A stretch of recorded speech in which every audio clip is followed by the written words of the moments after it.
당연히 하고 이것만 집행은 행정의 본래적 기능이잖아요. 근데 통치기능서는 이거뿐만 아니라 정책 결정이라는 정치적인 역할도 한다.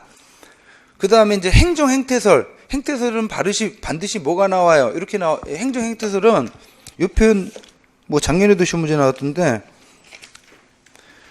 22페이지요. 22페이지 보시면 양가로 3번에 동그라미 2번 행태론.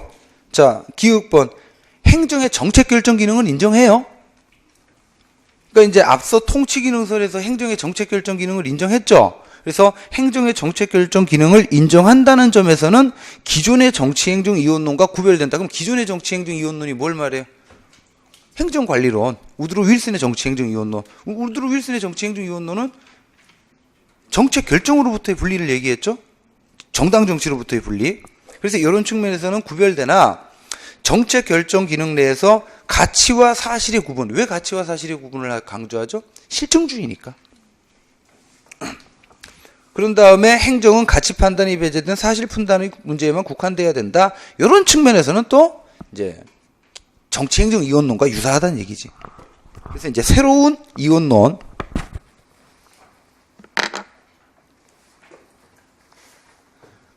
그 다음에 발전 기능설은 발전 행정론은 이제 정치 행정 이론론인데 그 앞에 어떤 수식어가 있어요?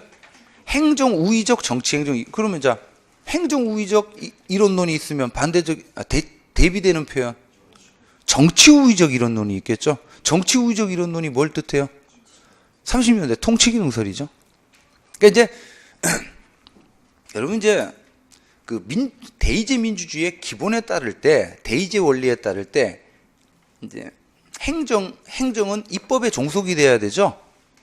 행정은 입법에 종속이 되고 이제 행정에 대한 정치적 통제 원칙이 기본이에요. 그러니까 이런 원칙에 따르자면 행정의 입법 종속성, 행정에 대한 정치적 통제 원칙 이런 원칙에 따르자면 행정은 집행만 해야 돼 사실. 하지만 현실적으로도 뭐예요?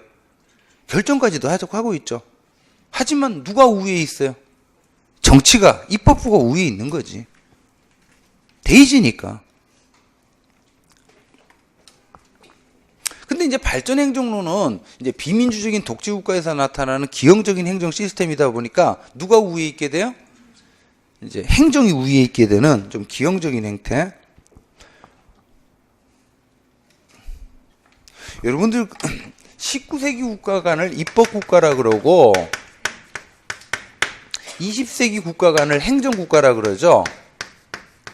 그죠? 근데 입법부는 자 다시 19세기 입법 국가든 20세기 행정 국가든 둘 다 뭐예요? 뭐를 기본 전제로 해요? 근대 대의제의 기본 원리, 상권 분립과 의회주의가 기본이에요. 의회주의가. 국가의 중요한 사항은 이제 국민의 대표자로 구성된 의회에서 결정이 돼야 된다는 이 상권 분립과 의회주의는 오늘날 대의제 민주주의의 기본 시스템이에요. 그리고 이러한 상권 분립과 의회주의가 온전하게 구현된 게 뭐예요? 입법 국가지. 반면 이제 현대 행정의 상황에 맞게끔 행정이 전문화 기술화 복잡화되면서 이 상권 분립과 의회주의가 다소 변형된 게 뭐예요?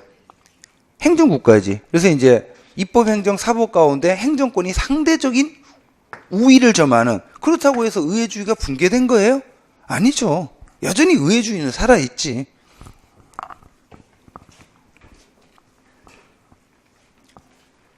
자, 문제 5번. 행정의 주요 이론, 행정 개념 틀린 거. 자, 이제 규리과 어휘기 쓴 책 이름이 행정과학 논문집이거든요. 이게 이제 여기서 이 사람들이 잠깐만요. 여러분 이제 행정관리론이다 그러면 뭐 뒤에도 나오는 문제인데 행정관리론이다 그러면 이제 넓게 보면 이제 테일러의 과학적 관리론 1910년대 그다음에 이제 규리과 어휘기로 대표되는 이제 행정원리론, 조직관리론 1930년대. 그래서 이 1910년대 과학적 관리론이 반영된 행정개혁기구가 이제 절약과 능률에 관한 대통령위원회, 테프트 위원회예요. 여기서 이제 절약과 능률을 높이기 위한 각종 관리 기법을 도입하는데, 그래서 뭐 사무관리론이라든지 아니면 우리 LIBS 있죠? LIBS. 이걸 이제 여기서 도입을 건의해요. 그리고 이제, 지금 규칙과 어휘기 행정과학 논문집을 쓴 거는 37년인데, 이때 이제 행정관리설이 체계화되는데, 이때는 미국 대통령이 누구예요? 30년대니까. 루즈벨트잖아요. 루즈벨트.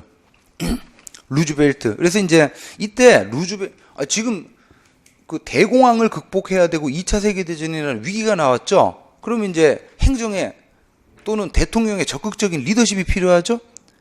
그래서 이제 여기서 어떤 조직이 만들어지냐면 이제 그 행정관리에 관한 대통령위원회, 이제 일명 브라운-로 위원회라고 해서 여기서 이제 대통령의 리더십을 강화시키기 위한 각종 조치들을 하는데, 이때 이제 여기에 참여한 인물이 규릭이에요. 규릭.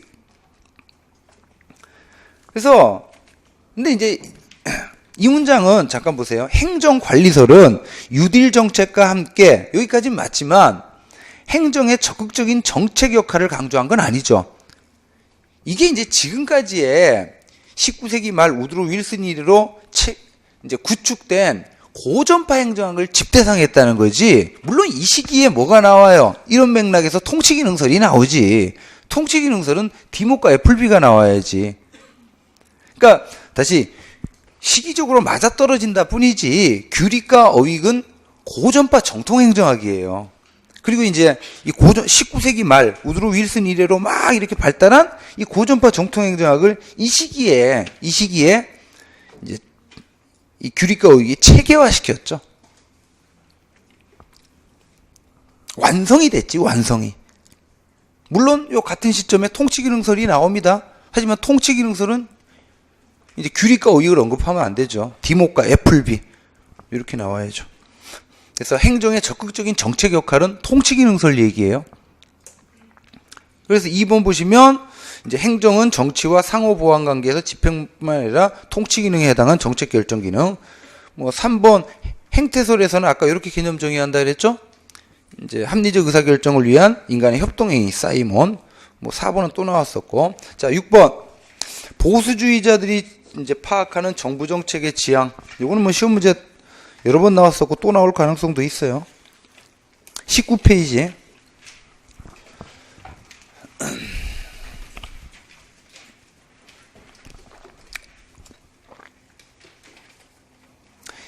자, 1번 틀렸죠? 소외 집단 기회 증진을 위한 정책을, 여러분, 소외 집단 기회 증진을 위한 정책은 뭐예요? 소득 재분배 정책이죠? 사회적 형평을 실현하기 위한 제도죠? 실질적 평등을 실현하기 위한 제도고, 되게 복지 정책이지. 근데 이제 보수주의자들은 이런 복지 정책 싫어라 하죠. 아래 것들이 일 안 한다는 거지. 응? 이 보수주의자는 되게 뭐예요? 보면 보수주의자들이 추구하는 가치는 국가 안보 또는 뭐 질서 이런 거 있죠. 질서 이런 걸 굉장히 강조하지. 그래서 항상 떠드는 게 보면 보수주의자들이 항상 떠드는 게 보면 국가 안보 아니면 뭐예요? 공공의 안녕 질서죠. 국가 안보와 공공의 안녕 질서. 그래서 이제 검사들도 보면 크게 이제 검사가 이제 좀 둘로 나뉜대요. 공안 검사가 있고 공안 검사, 공공의 안녕 질서, 공안. 반면 이제 특수부, 범죄 막 이런 거. 그래서 좀 제정신 박힌 사람들은 이제 주로 공안이라는 게 굉장히 불확정 개념이지. 그리고 이제 되게 그거를 그 정치인들이 활용을 하고 이 공안 검사들은 되게 보면 권력의 주구가 되죠. 끈아풀이.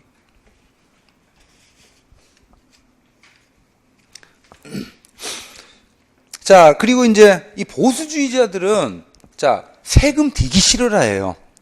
그래서 이제 주로 감세 이런 걸 외치지. 감세.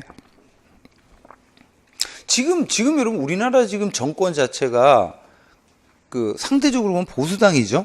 상대적으로. 그러다 보니까 여러분 복지하기 위해서는 뭐가 필요해? 재원이 필요하죠. 그러니까 이제 국민들 여론은 어때요?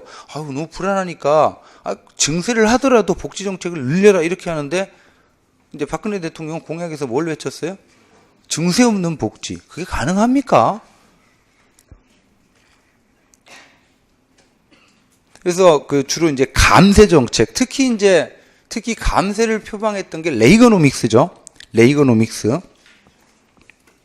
레이거노믹스는 이제 공급 중시 경제학이라고 해서 법인세하고 소득세 감세 이런 걸 이제, 그럼 법인세